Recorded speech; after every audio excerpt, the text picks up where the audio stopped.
Hi, my name is Shannon Costello and I'm a registered dietitian with Corporate Fitness Works. Today we are in my home kitchen and we are going to make some no-bake pumpkin granola bars. These are the perfect snack attack option and even healthy dessert.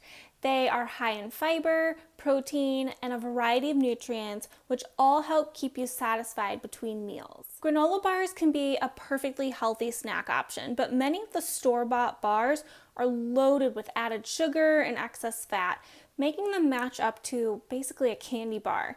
So by making your own at home, you can control the ingredients and pack more protein and fiber into your bars. What does that do for you?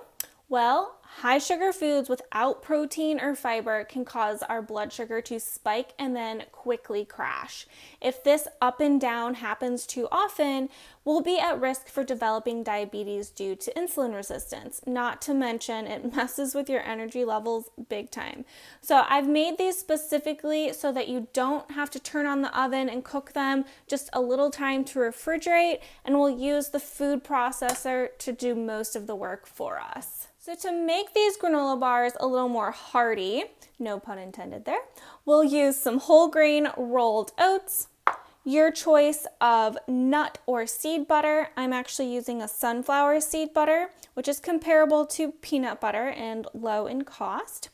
Some crushed nuts. I like the pecan pumpkin pear, so I'm using crushed pecans, but you can use whatever nut or even seeds you like. And as an option, you can also add some unsweetened or unflavored protein powder in here if that's something that fits into your nutritional needs. Gives a little more oomph to these granola bars. And of course, we will flavor these with some canned pumpkin puree. Not pumpkin pie filling. There's a big difference there. Canned pumpkin puree is just pumpkin. There's no added ingredients like sugar. And not just festive and seasonal, but pumpkin is loaded with potassium and beta-carotene, which is what your body needs to convert into vitamin A. And there's a good dose of vitamin C in here too. Now we'll use some honey or pure maple syrup to naturally sweeten the pumpkin, and of course some pumpkin pie spice. If you don't have pumpkin pie seasoning, you can also use a mixture and combination of ground cinnamon, ginger, nutmeg, cardamom, whatever you have on hand. And then finally, you can make this a little sweeter with some dark chocolate chips. Dark chocolate has some great antioxidants in there, so no shame in adding some of these. So first we'll just add everything except for the nuts and the chocolate into the base of your food processor and start by just pulsing it several times. We don't want to over mix it or be pureed, just pulse until everything's well incorporated, and have a spatula handy so you can scrape down the sides as you go, as needed in between the pulses.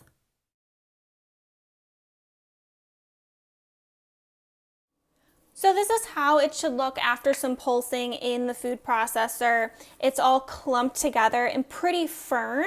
And then you're just gonna add it to a mixing bowl so that we can add our crushed nuts and optional dark chocolate chips. And then just use your spatula to fold these into the granola mixture until it's really well incorporated.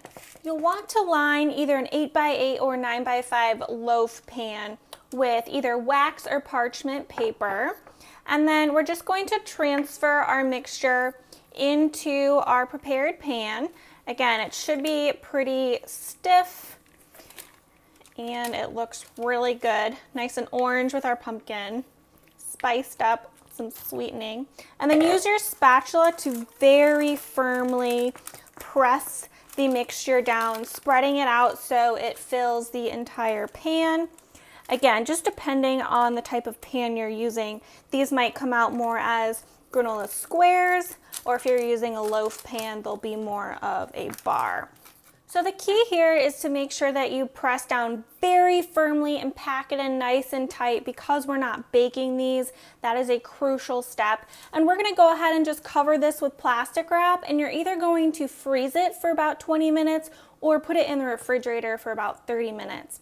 I also meant to mention that I went ahead and added some chia seeds to these granola bars. You can do chia seeds, hemp seeds, ground flax seeds, but all of these seeds, as tiny as they are going to pack in some extra fiber, protein, and essential omega-3 fatty acids that are great for satiety and just getting a little extra oomph into these bars. Okay, so once it's hardened, we're just going to use the edges of our parchment paper to bring it onto a cutting board, and then just use a very sharp knife to cut it in, again, your desired bars or squares. And this will keep in the refrigerator in an airtight container for up to 4 to 5 days, or you can wrap each bar individually in plastic wrap or foil, and this will also store in the freezer for up to 1 to 2 months. So it's great to batch cook and make in large portions so that you have them ready to go for snacking. Enjoy!